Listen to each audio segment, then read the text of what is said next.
Bom, pessoal, tentei fazer uma live e não consegui. Eu queria compartilhar minha tela, meus monitores, e para isso, então, acho que só gravando. E como eu não consigo fazer isso de uma maneira só com a minha imagem, não ficaria didático o que eu venho explicar para vocês hoje. Então, por isso, eu vou gravar, vou subir lá nas duas plataformas para vocês estarem acompanhando meu raciocínio, ok? Então, vamos lá.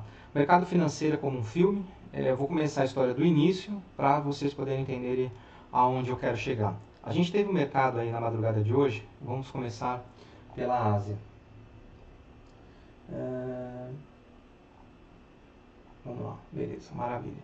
A gente teve aí um mercado, ele absorveu de uma maneira muito positiva o fato do Trump ter aplicado somente 10% das tarifas de 200 bilhões em 20 bilhões no caso, já que são 10%, diante ao chinês lá que devolveu 60 bilhões de tarifa. O mercado asiático absorveu isso de maneira bem positiva e tivemos aí todas as bolsas asiáticas, na sua grande maioria, no verde aqui, ok? No positivo. Isso para nós é o que interessa. Aí a gente começa com a Europa. A Europa estava meio que estável na abertura de hoje, não tinha uma direção definida, tinha um certo impasse em relação a Brexit e União Europeia, e isso fez com que não estava bem definido. A hora que abriu Nova York, a bolsa americana deu as bolsas europeias deu uma reagida com sentimento positivo americano, e aí tivemos, depois do meio-dia, praticamente o mercado lá fechou, e as bolsas europeias fecharam no seu positivo. Esse aqui é o mercado à vista em tempo real. A gente está com o Dow Jones com S&P futuro operando positivo e o Nasdaq negativo. Os fechamentos de ontem em Nova York foram positivos, mas as expectativas dos futuros não eram tão otimistas. Aqui a gente pode analisar o mercado futuro, os futuros praticamente norte-americanos também acompanhando. O Ibovespa abriu no negativo hoje, chegou a fazer a mínima de quase 300 pontos e essa mínima foi revertida e o Ibovespa positivou. Lógico, a hora que vira o mercado, né, o dólar ele estava praticamente para cima, depois ele virou para baixo. Eu vou abrir o gráfico aqui para vocês entenderem. Vou começar pelo Ibov, para ficar de maneira clara o que eu quero explicar para vocês aqui. Só um minuto. Pronto, vamos lá.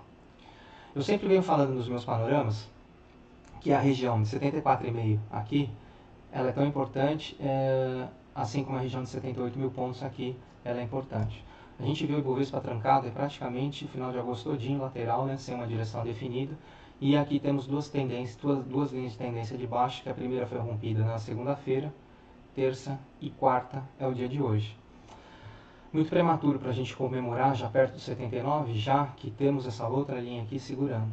Mas o fato de romper esse nível aqui de 78 já é extremamente importante. Se isso aqui se confirmar, a gente confirma através de um breakout, pullback e continuation, que seria o rompimento, retração e continuação, a gente vai ter lá uma projeção para os 86 mil pontos, que é a máxima. Isso aqui vai dar praticamente quase 10% projetado de queda para o dólar. Estou fazendo uma conta muito simplificada para vocês entenderem, não é bem assim. A gente tem um dólar projetado 10% para baixo, são 40 centavos a menos, 40 centavos aqui da máxima ou dos níveis atuais. Ele vai vir buscar aqui muito próximo dos 3,70, 3,80, ok? De acordo com que essa outra média vem subindo. O mercado abriu positivo com direção indefinida. Assim que abriu Nova York, a gente teve as bolsas reagindo. Eu vou colocar aqui a outra cena aqui um pouco superior para vocês estarem visualizando junto comigo. Maravilha. Espera aí. Tá com um certo lag aqui. Estou tendo essa dificuldade do lag. Em cima da minha foto, vocês podem observar aí, a gente está com o Ibovespa à vista e o futuro está muito mais otimista, já que os estrangeiros estão comprados. Eu vou mostrar aqui o gráfico dos comprados dos estrangeiros, e a gente tem aí o S&P e o Dow futuro operando positivo, somente o Nasdaq operando negativo. O DX, que é o índice de média força do volume do dólar frente às principais moedas, negativo, e eu vou abrir primeiro o DX aqui para vocês estarem olhando. E o dólar, só vou fazer uma correção nessa linha aqui, que ele perdeu, ele fez uma menção de perder e não perdeu. Ele tem que perder essa linha aqui, ó, tá quase perdida, né? Para vir buscar níveis inferiores, para pelo menos colar aqui nos 4,5. Opa, perdão, não mudei o gráfico, né? Deixa eu mudar aqui de novo, vai ficar difícil de acompanhar. Vamos lá. Novamente aqui. Então, para que o dólar venha buscar níveis inferiores, ele tem que perder essa linha, está praticamente perdida, vai depender do fechamento de hoje, o mercado não fechou, não adianta comemorar antes de terminar o time, temos o dólar à vista 4,11 agora e continuando ampliando queda, justamente por causa das bolsas americanas e dos níveis do estoque de petróleo que saíram. Então, a gente teve um calendário econômico, divulgação de dados de estoque de petróleo. Vou voltar aqui para outra tela, para vocês estarem acompanhando. E a gente teve os estoques de petróleo abaixo do esperado. Não sei se vocês conseguem observar. Tá? Tivemos outros dados aí, fluxo cambial estrangeiro. Eu vou falar daqui a pouco a respeito disso, como que isso influencia. A princípio não é tão diretamente no câmbio como todos estão pensando, né? Tivemos aí também números, licenças de construção veio negativo, né? Caiu, o esperado era menos 0,1% das licenças de construção, caiu para 5,7% aqui nos Estados Unidos, mostrando que o mercado imobiliário começa a dar sinais aí, talvez, de uma possível exaustão. Não sei o que estou falando, são os números, ok? E as transações correntes, ou seja, ainda por mais que veio em linha, mas um pouco melhor do que o esperado. E a construção de casas novas veio um volume um pouco acima do esperado. Mas eu quero falar do petróleo. O petróleo veio abaixo do esperado e com isso, deixa eu ver onde está o petróleo que eu abri aqui. Vamos lá. O petróleo chegou praticamente nos 70 dólares. Nos outros panoramas anteriores eu falei que o preço de 70 dólares, já que tem um IPO aí entre Arábia Saudita e uma empresa espanhola, eles queriam subir o barril de petróleo para 80 para poder facilitar a compra dessas companhias. O Trump, já que era ano de eleições, pediu para segurar nos 70 e não subir mais. O petróleo chega aos 70 conforme acordado. Tivemos uma alta aqui, vocês estão vendo, de 1%, 1,02%. Isso, já que petróleo e dólar tem uma correlação negativa, alta do petróleo e queda do dólar, provado isso pelo DX, que é o índice que mede a força do dólar frente a uma cesta de moedas, uma leve queda de 0,17%. Isso fez com que fosse o segundo fator, alta das bolsas o primeiro, e o segundo fator, o petróleo, fizesse o dólar cair. E não, na minha opinião, não tem nada a ver com pesquisa, isso que faz o fluxo. Mas, o mais interessante, que é o título desse vídeo, e aí vamos começar a entrar no metajogo, é exatamente o fluxo estrangeiro entrando no Brasil. Nós tivemos, né, coisa feia, nós tivemos aí, vou abrir o gráfico do Ibov de novo, uma alta expressiva, muito fora do comum, já que ele estava testando as mínimas aqui, né, 1, 2, 3, um trio overshooting no intraday, chegando a esse nível de máximo a ser testado, e a minha conclusão é o porquê que nós tivemos isso. Então, vamos lá. Aqui é um gráfico que eu peguei lá no portal do Trader. Muito obrigado aos amigos que colaboram com a gente que operam, né? Aonde a gente consegue observar muito bem aqui nessa linha azul o volume comprado dos estrangeiros em Ibovespa, né? E na linha verde o volume vendido dos bancos nacionais. Institucional seriam assets, casas e bancos nacionais em Ibovespa. A gente consegue ver o saldo dos institucionais vendidos em 198 mil contratos e dos estrangeiros comprados em 191 mil contratos.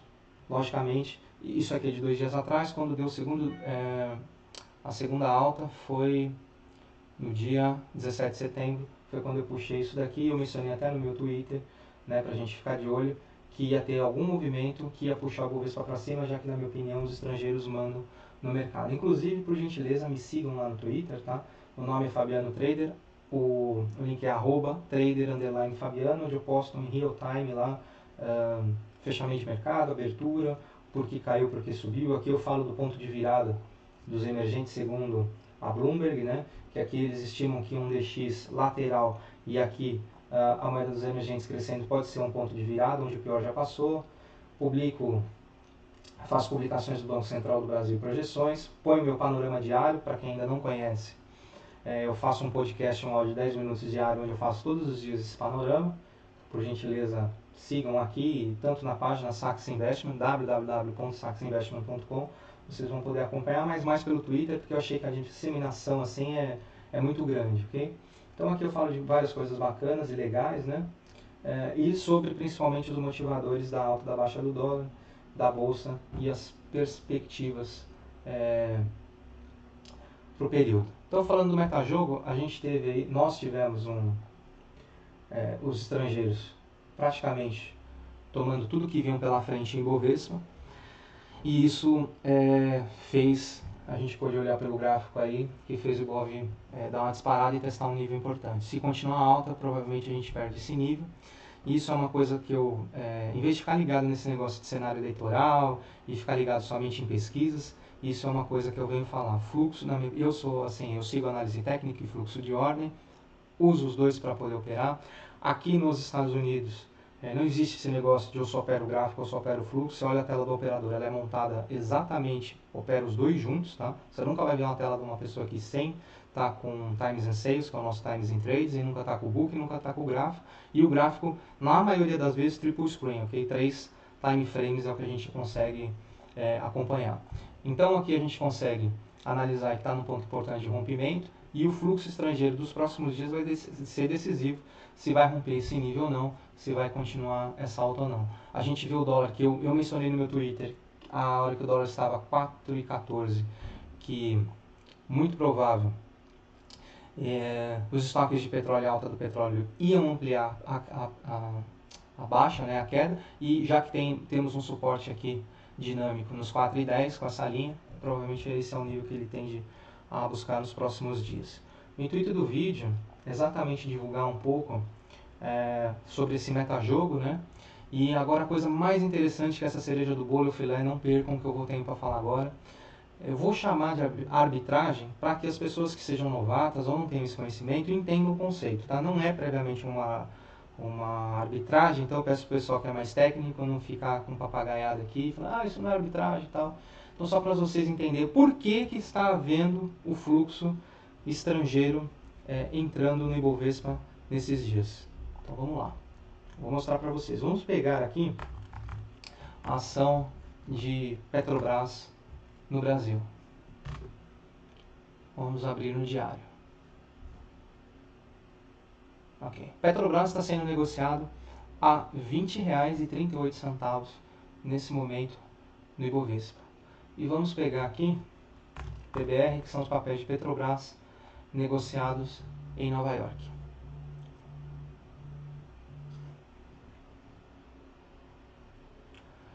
Nós temos aqui os papéis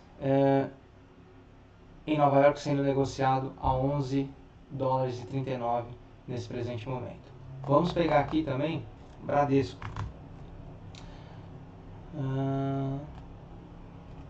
BBDC4.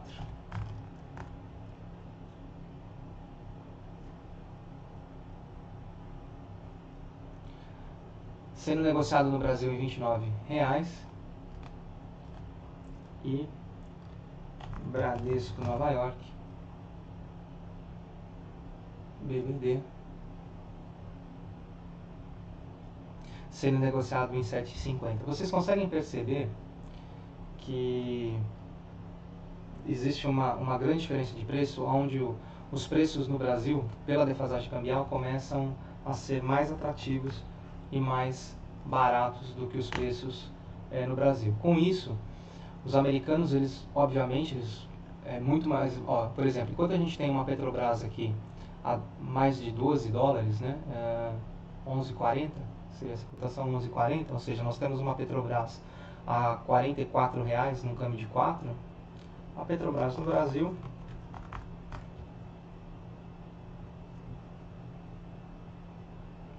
vamos abrir aqui, a Petrobras no Brasil é R$ 20,00, ou seja, menos da metade do preço.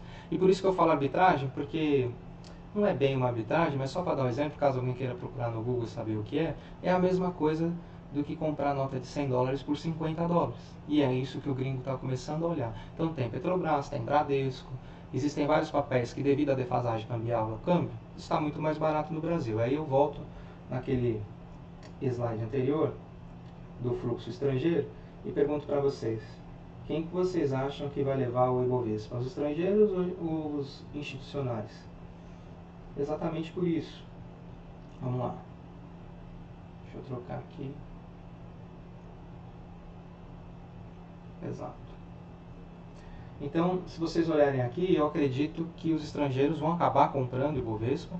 exatamente por causa da força da moeda, volume financeiro, e nós tivemos aí na manhã de hoje, nos outros dias, entre segunda e terça, os institucionais brasileiros, que são vendedores, comprando o Ibovespa, ou seja, vendedor comprando e comprador comprando, obviamente o preço vai desbalancear, vai deslocar para cima.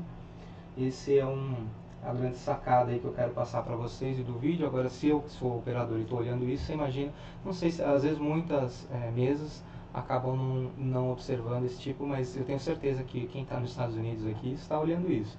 Eu só não sei, eu acho que eu teria que falar para o pessoal aí parar de ficar olhando notícia e pesquisa, que vai acabar comendo bola e deixando a oportunidade de lado.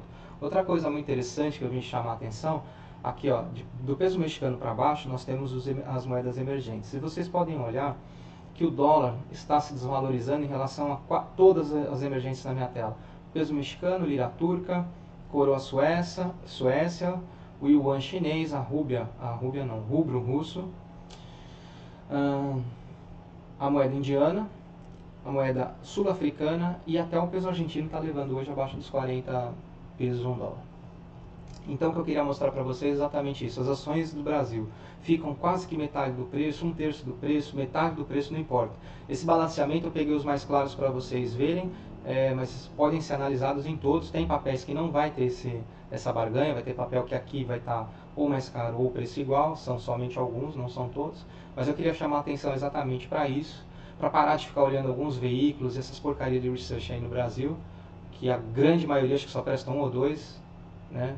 Não são 5, e fica divulgando pesquisa, e os jornais econômicos e as colunas de economia, fulano está na frente, fulano está atrás, a bolsa caiu, o dólar subiu, e não olha para essas coisas, né? E mais aí analisando um pouco, já que a gente está batendo um papo longo prazo, com isso, já que está entrando dinheiro e fluxo, os juros, a gente consegue observar aqui ó, os juros de médio, vamos ver os de 2021, operando totalmente em baixa. E isso amplifica o movimento de baixa do dólar e não porcaria de pesquisa eleitoral, tá? Ah, mas o mercado está precificando vitória de Jair Bolsonaro. Cara, na boa, o banco ele só quer saber a ponta. Ele vai ganhar dos dois jeitos. Se a direita ganhar, ele vai comprar bolsa e vender dólar. Se a esquerda levar, se a direita ganhar, ele compra bolsa, vende dólar e investe nas empresas, ok? Se a esquerda ganhar, em vez de comprar bolsa e vender dólar, ele vai fazer o reverso. Ele vai vender bolsa, comprar dólar e vai investir no Estado em título de dívida pública, porque aí a Selic vai sair de 6, vai para 12, 13, ele investe no Estado sem risco e vai ganhar de todo jeito. Então, para ele, assim, praticamente pouco importa. Acho que para a bolsa e para as empresas importam mais. Eu gostaria mais que a direita ganhe, obviamente, né? Eu moro nos Estados Unidos, país capitalista, enfim. Mas o gestor em si, ele só quer saber a ponta que ele vai operar, e ele vai levar do mesmo jeito. Um com mais risco, porém com maior performance, e outro com menos risco e menor performance. Mas a gente tem aqui o DX operando em queda, praticamente lateral, igual aquela foto da Bloomberg que eu mostrei. Os juros de 10 anos estão já numa máxima precificada nos 3,07, já que vai ter a alta de juros. E a pergunta também que não quer calar, que eu mostrei aqui no meu Twitter, sobre balanceamento dinâmico, deixa eu achar ela aqui. Deixa eu ver se é exatamente essa. Pode ser. Deixa eu mudar aqui. Não é aqui. Aqui. É onde a gente consegue observar. Será que o dólar está se valorizando pela alta da taxa de juros? Ou será que o dólar está se valorizando pela alta das empresas, do faturamento das empresas? Eu coloquei aqui um artigo muito importante onde fala que o Fed não está cumprindo a mensagem do mercado financeiro.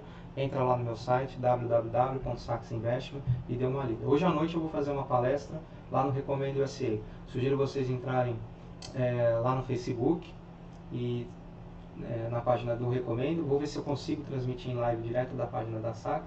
Não sei se vai ser possível. Eu não entendo muito esse negócio de live, né? Vocês perceberam? Vou tentar estabilizar. Então é isso. Eu queria mostrar um pouquinho.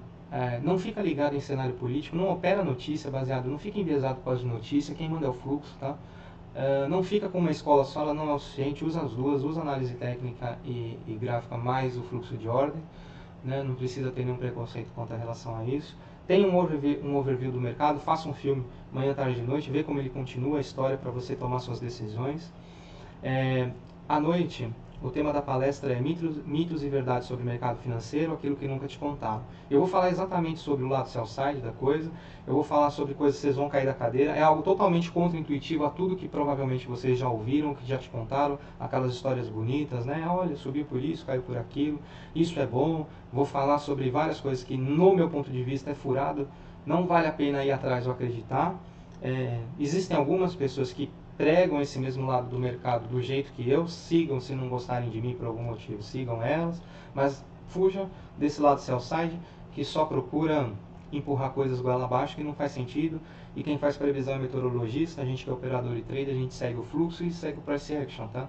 A gente segue a ação do preço e o fluxo de ordens, mais nada. A gente não tenta fazer previsão, até porque a gente não é médium para ficar fazendo previsão do que vai acontecer, nem cartomante. Então, subiu, a gente compra, caiu, a gente vende, o preço ficou de lado, ou a gente faz operações de volatilidade, aí straddle, strangle, opera em pontas já que o mercado não anda, né? Ou compra explosão, ou vende a volatilidade, ou a gente faz operações direcionais, é praticamente assim que eu opero. Mercado direcional, a gente opera direcional, mercado de lado, a gente opera volatilidade, seja na venda ou na compra. Espero aí ter sido esclarecedor, né, para vocês, essa era a minha intenção. Por favor, me sigam no Twitter, @trader_fabiano. Posto também no Facebook, mas eu achei o Twitter mais prático, mais fácil. E, enfim, está sendo divulgado, vejo que o pessoal está gostando mais, menos trabalhoso. O Facebook está um pouquinho mais de trabalho.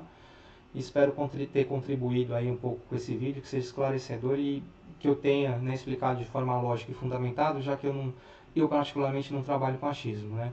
Tem amigos que perguntam, o que você acha do dólar para tal período? Que eu não acho nada, eu vejo o fluxo e vejo o que está acontecendo. Assim como eu achei muito estranho o movimento de alta do Ibovespa, fui atrás e ver o que estava ocorrendo, achei. Opa, entrou fluxo estrangeiro de fora no nosso Ibovespa. Então, se entrou fluxo de fora, maravilha.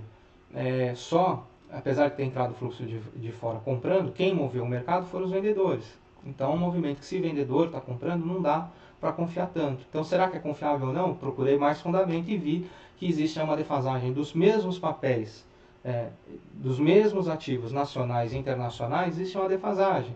E a partir do momento que a ação de Petrobras está R$ 44,00 em Nova York e R$ 20,00 no Brasil, é natural que eles vão se desmanchar um pouco das suas posições aqui e ir para lá mesmo hedgeando. Compensa, porque a margem para fazer o hedge, a trava cambial é um pouco cara, né, já que a gente tem que operar o dólar futuro, e o futuro é sempre a taxa comercial à vista mais a taxa Selic. Hoje, inclusive, vai ter divulgação da taxa Selic. E aproveitando que eu ia falar sobre outros dados que saíram, só vou voltar aqui para a tela para vocês visualizarem, né? E se vocês quiserem acompanhar esses dados, é onde eu puxo alguns dados do meu panorama, vocês entram em br.investing.com, tá? Repetindo, investing.com. E vocês podem pegar os dados em real time lá do câmbio, sobre o calendário econômico, é um site gratuito, esse aqui não precisa pagar nada, né? Somente as plataformas de notícia aí da Agência Estado e da Bloomberg que tem que pagar, assim como assino alguns outros veículos como Wall Street Journal, Bloomberg Market, Business Insider, etc., que a gente consegue ver aí sobre tendência e mapeamento de mercado.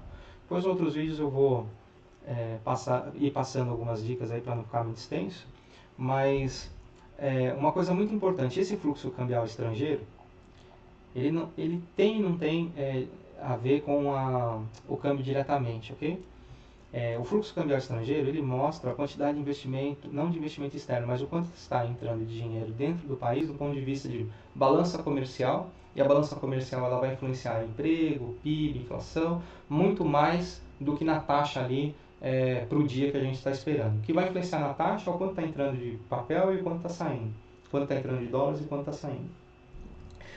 Hoje nós vamos ter as vendas no varejo na Argentina, já que acho que antes de ontem tivemos um PIB publicado na Argentina de menos 4,1%, o país entrando em recessão.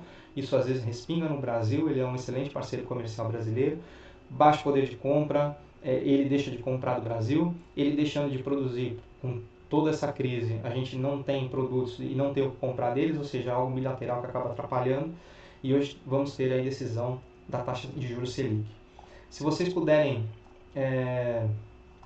estar acompanhando, eu vou abrir algumas coisas sobre a apresentação que eu vou fazer hoje à noite e gostaria que vocês acompanhassem. Eu vou falar um pouquinho sobre sell side, eu vou falar sobre, deixa eu ver aqui para pôr certo, alguns temas que eu vou vir a mencionar, tá? Então eu vou falar sobre, eu vou mostrar essa tela aqui para vocês lá e eu vou explicar muitas vezes, né, o que as pessoas acham. Deixa eu achar aqui. Não estou conseguindo colocar. Deixa eu ver se eu... tá. Eu acho que eu não vou conseguir colocar. Mas enfim, acompanha à noite. Eu vou falar um pouquinho sobre o metajogo e sobre verdades e mitos do mercado, aquilo que não te contaram. Então eu vou falar o que desloca o preço para cima e para baixo. Será que quando o pessoal compra, exatamente assim que vai ser deslocado o preço? Será que o buy hold, você comprar, é um bom negócio? Será que ações é mesmo investimento para longo prazo, igual a maioria do pessoal divulga? Quando um banco manda você comprar ações, será que é a hora boa, certa de você comprar, a hora boa de você vender? Bolsa é um jogo, né? Como que a gente faz para ter vantagem operacional e vantagem financeira sobre isso? Enfim, na minha opinião, é uma palestra diferente, imperdível, e eu sugiro que vocês acompanhem.